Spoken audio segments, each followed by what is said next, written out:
What's up, everybody? So I'm sure that everybody out there has heard something along these lines before.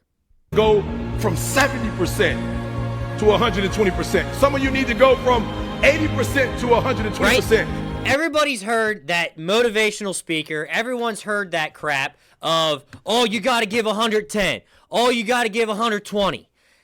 It's not right. It's not right. That is impossible. That is one of my main nitpicking things whenever it comes to motivational speakers.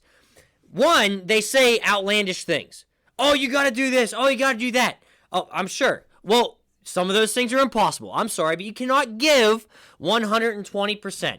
If you give, by definition, 100% of something to something, if I give 100% of my net worth to somebody else, Ryan has no net worth left.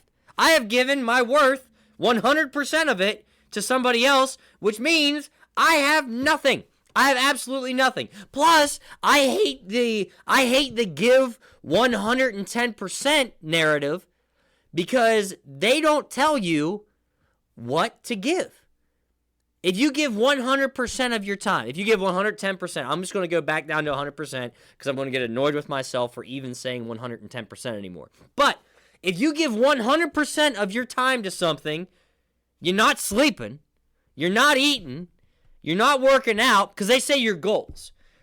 They say your goals. You have to define your goal. You have to define your goal and what you want to give 100% towards. Now, if it's 100%, like you can't give 100%. If you want to be fit, for example, or if you want to be successful, you cannot give 100% of your time towards that. I cannot even begin to give 100% of my time towards my business. Now, the other time that I give can be investments into my business, because what they also fail to tell you is that you can get more than 100% return on your investment. I can invest 50% into X, and over time, my return on investment can be exponential. It can be 500% return on investment. It can be 550% return on investment. It can be way higher than that. But like I was saying, they never tell you what you're investing. They never tell you what you're investing in. So like everybody just gets lost in this soup of feeling like, I'm not giving enough. I'm not giving enough towards this. I'm not giving enough towards that, because you automatically usually will think of your investment as time. But it doesn't have to be that. Like whenever it comes to my business and what I do, I'm not super successful in some people's eyes. In my eyes, I try to help people, and I'm very successful at that. Monetarily, it's getting there. We're not ruling the world right now, nor will we ever, because I give away a lot of my earnings to help people, which is my success standard. But let's say my goal is to become more fit. Well, I can't give 100% of my time to be more fit. But whenever I am working out, I can put 100% of my focus at that point in time into my workouts. Focus is replenishable. Same about spiritually. If you give 100% of yourself spiritually towards something, a spirit is replenishable. And it is replenishable. It's quicker to replenish your spirit, your focus, and your drive than it is your time. Time is a set amount of time. There's a set amount of time in a day. Maybe some people can work out for longer. Maybe some people can do this for longer, whatever. But there's a set amount of hours, minutes, seconds in a day. But your emotional investment into something can definitely be 100%, because emotionally we can get recharged a lot freaking faster than physically. And physically, once you're done, you're done. But you can also get recharged physically very quickly. So physically, for example, I wake up in the morning.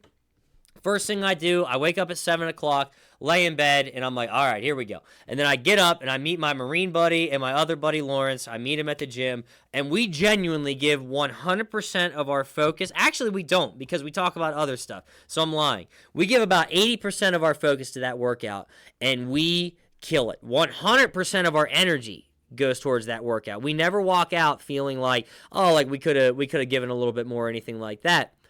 But then I have to come to work, and I have to run a company, and I do everything by myself. But by eating food, the right foods and all those types of things, that's an investment into my energy. I can reinvest throughout the day into these things. But whenever a motivational speaker is just talking about 110%, talking about 120%, it's so easy to get lost within that. And then at the end of the day, you're always wondering, did I give enough? You have to define every day clearly what you're investing in, what deserves your time. Now, I don't have kids, I don't have a family or anything like that, so that's not something I have to invest into. But if you want to be a good parent, if you want to be anything like that, you have to set aside time to invest into that, and your returns on investment, again, can be exponential, but you only have so much time to invest. I feel like a lot of people, they get so caught up in this investment idea into whatever. Bubba is snoring in the background if you hear that. But so many people think that this investment is time.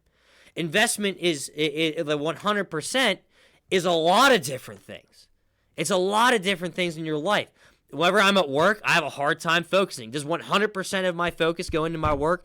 Absolutely not, because I talk to people, I do different things, but I'm still focusing on different types of and different aspects of work. But I don't just sit here and bang it out all day on a keyboard, because that's not who I am.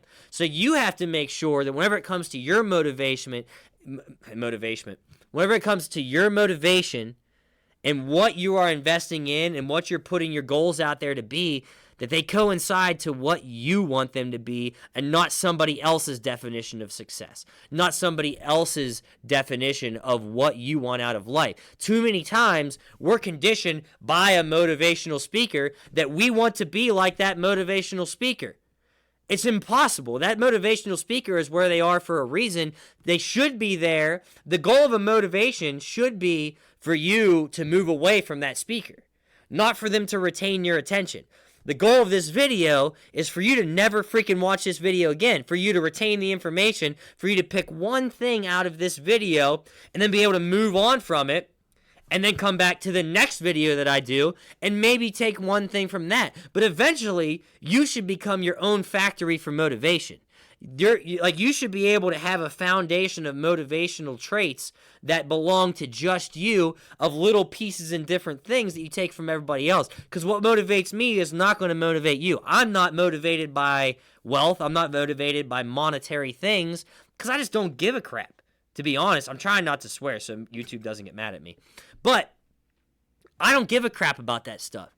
I give a crap about personal interactions. I give a crap about helping people. That's where my motivation comes from. I care about being healthy. I care about being able to give people advice about fitness and workout tips and stuff like that. I'm not the biggest dude in the world, but I get by. And that's my motivation in the gym. It's not somebody else's definition of this. Because if you can wake up every day and beat yourself, that is where your motivation is going to come from. Being better than you were yesterday. Everyone freaking says that. But what about, so better than you were yesterday, but what is going to be better? Maybe it's this personal interaction you have with this person that you absolutely do not like. Maybe you're going to be better in that aspect of things. But whenever somebody just starts screaming about giving 110%, giving 120%, that is absolutely impossible. You cannot do that. Do not focus on that. Maybe you're giving 50%. Maybe focus on bumping that up to 55% tomorrow.